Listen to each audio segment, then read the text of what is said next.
Hello there everybody, it's Lisa Tilson here for Picket Fence Studios. Today I'm going to be creating a shaker card for you. This card here I made a few months ago and I thought I would recreate it but change it up a little bit. It will still have the shaker element, it will have the little girl, and it will also use a word topper die, but I've changed the colours and things just to make it a little bit different for you. So I'm going to run through the main supplies that I'm using today. This sequin mix here is called I Heart Mail. The word topper die is the Always word topper. I'm going to be using this Falling Heart Seamless stamp, and this little girl here is BFF Livi. And I will also be using one of the sentiments from the word topper Subtitles set and one of the dies from the Slimline die cutting system Scallop frame die set. We're going to start off by colouring Livi. So I've just put some £80 Nina Solar White cardstock into my Misty, and I've inked her up with the Picket Fence Studios Black Hybrid ink. I do stamp her twice just to make sure that I get a good impression, and then I remove her from the Misty and I clean my stamp with the stamp scrubber. We're going to be colouring her with Copics today, and I will put the numbers up on the screen for your reference, but I'm going to start off by adding a cast shadow under her hairline. I add a little bit under the bear's arm and also a couple of sections under the hem of the dress. This is where I think a shadow would happen if the sun was to shine on her. Those parts of the image would naturally have a shadow under them. So that's where I've added that colour. And I'm now going in with my E53, which was the darkest of my skin shades. And I go over the E70 and I just start to work my way around the image. So because Copics are transparent, you will still see a little bit of that E70 under the E53. When I Copic colour, I often imagine that the sun is coming from the top right hand corner, so my darkest parts of my image would be on the left hand side. And I'm not prescriptive about that on every single part of the image, but I do think that it's a good helpful way of thinking where darker and lighter areas might appear on your image. So I'm now going in with the E51 and I'm blending that out over the E53 just to make sure that you can't see any kind of definition between the two. I'm just filling in a few of those smaller areas, and I now take my E50, which is my lightest shade, and I'm blending out the rest of her face, her arms and her legs. I did actually go back and add a little bit of the E53 onto her hands as well, just to give it a little bit more definition there, as it appeared very light when I was looking at the image as a whole. So now I'm just going in with a tiny bit of R20 just to give her a little bit of blush on her cheeks, and then I blend that out with the E50 once more. I thought I would move on to do the bear next that she's cuddling, and I've put the numbers up on the screen again, but I'm starting with my darkest colour, which is E57, and I'm just adding that into little sections of the bear, so around his head, the bottom of his arm, the kind of left hand side of his back. And I'm now going in with the E55 and I'm blending those out. So he will appear, this is a slightly darker palette than her skin. So E57, 55 and 53 is what I use on the bear.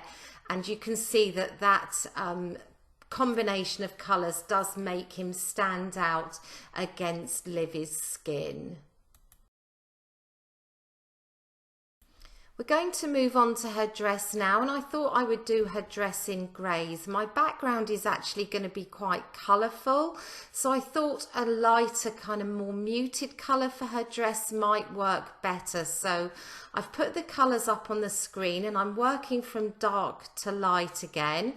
That's my preferred way to colour. You can go from light to dark if you want. It really doesn't matter. It's entirely your preference. So I start with my C5 and I work my way all the way down to C0, and each time I go down a marker I just gradually or gently kind of overlap the last colour just to blend it out, and then I finish with that lightest shade on her right hand side. And I just finish with a couple of the greys on her collar of her dress before I move on to the bow. So again, it's the same process, dark to light, starting with BG32. I just add in that into the areas where I think you'll see the most shadow. I blend it out with BG11 and finish with BG10. And I did add a little bit of BG32 onto the bracelet on her wrist as well. And now we're going to move on to her hair. For her hair, I've just kept it to 3 colours that you can see on the screen there, starting with the darkest and adding that into the areas kind of along her hairline, along the back of the bow. I blend it out with some E53 just to soften the edges a bit. And then I finish with my lightest colour, which is E51. Most of the work is done for you with the hair, as you've got all those lovely lines. So it really is all about just adding colour to it. Now that we've finished all the colouring, I'm going to die cut her out. So I've taken the coordinating die, I've taped it down with some low tack tape. I run that through my die cutting machine. I'm just going to remove her now and set her to one side.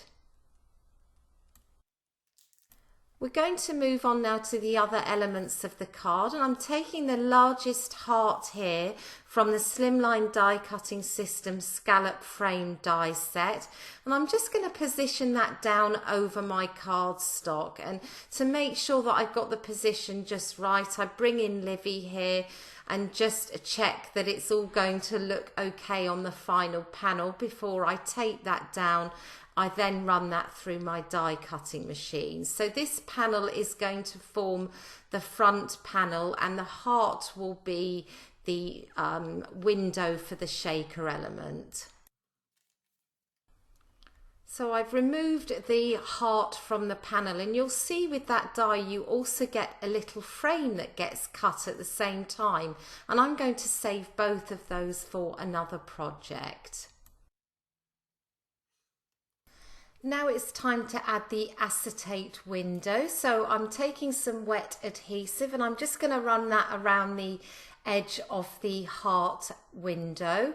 I've cut a piece of acetate that is slightly bigger than a heart, and I'm just going to place that down and then set that aside to dry. So I'm going to go on now and finish the back of the shaker panel. So I'm adding all my foam tape around the edges here. Obviously I'm just cutting everything to size. I want to make sure I don't leave any gaps at all where the sequins could potentially fall out. So when I put my foam tape around the heart, I do cut a slightly thinner section, and I remove the backing before I place that down. It's much easier to manipulate the foam tape around a circle or a heart if you don't have the backing on it. If you leave the backing on, it obviously stays quite rigid. So this way I can make sure that there aren't any gaps at all, and my sequins are going to stay within that heart window.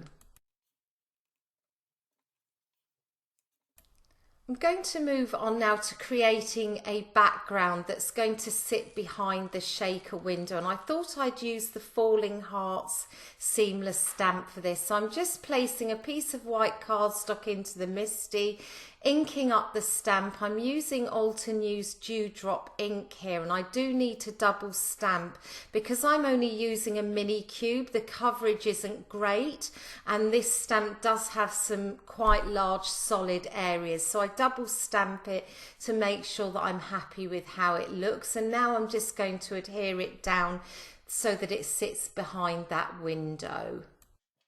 And once I know exactly where it's going to sit behind the window, I created a little hinge with some low tack tape, and that way I know that when I put it back down it's going to fit perfectly behind. It's now time to add our sequins. So this is the I Heart Male sequin mix. Such a pretty mix. It's got all these lovely little clay hearts in pink, aqua and purple, and the sequins are like a dark blue and a beautiful turquoise blue as well. So I'm just making sure I've got a good amount on my card panel there, and then I'm going to remove all the foam tape from the back of my window panel, and I'm going to secure the sequins behind. And apologies here for moving slightly out of frame. I did want to make sure that once I'd removed all the tape to place that panel down over the top of the sequins, that I did get it on absolutely straight. Time to move on now to the word topper element of the card, and this is the Always word topper die. I'm going to run that through my die cutting machine twice with some white cardstock that I have added some Stick It adhesive to. So 2 of my die cuts on the right hand side there will have Stick It adhesive on the back, and I've also cut one on the left which doesn't have any adhesive on it at all, and they're going to be stacked together. But before I go ahead and do that, I'm going to put the plain white non-adhesive die cut into my MISTI. I've taken one of the sentiments from the Word Topper Subtitles set, and I'm going to stamp that using some Teal Cave ink from Altenew. So that's a darker aqua ink than the one that I used for the Falling Hearts. I'm just making sure that everything is positioned correctly in the MISTI before I go ahead and stamp that sentiment down. I often have a sentiment in black, but I thought it would make a nice contrast to actually have one in a different colour on this card. So I'm just pressing that down, and then we're going to go ahead now and assemble those die cuts. So I've got 3 die cuts here, and I'm removing the backing of one of the die cuts which had the Stick It adhesive on, and I'm just going to position that down over my panel. I want to trim this down, so I'm just going to hold it there and add a couple of pencil marks in just so that I know where to cut, and I will use that die as a guide for all my others. So as you can see here, I'm putting the second die cut down on the top. I'm making sure that I line those Always letters up, and then I'm just going to trim that off at the sides. We've now got our first 2 die cuts adhered together, and I'm going to add the final one on the top. So I'm adding some wet adhesive onto the sentiment strip area then, and I'm just going to take the die cut and just dab it through the bit of adhesive that I've put down on my mat. I don't want loads on the back of those letters because they are so fine, so I just dab it really gently just to make sure I've got enough to adhere it down. I then position it over the other stack and line everything up together before pressing them all down, and then I cut off the excess from the sides. I'm taking my Tim Holtz craft pick here and I'm just going to run that around the letters and on the inner parts of the letters as well, just to make sure that I remove any of those little bits of cardstock you sometimes get when you die cut an intricate die. And then I'm going to remove the backing paper from the bottom of the stack and then press that down over the panel. And I'm using Livi here just to make sure that I'm putting that in the right place. Apologies for my head there. I just want to make sure that it's all lined up properly.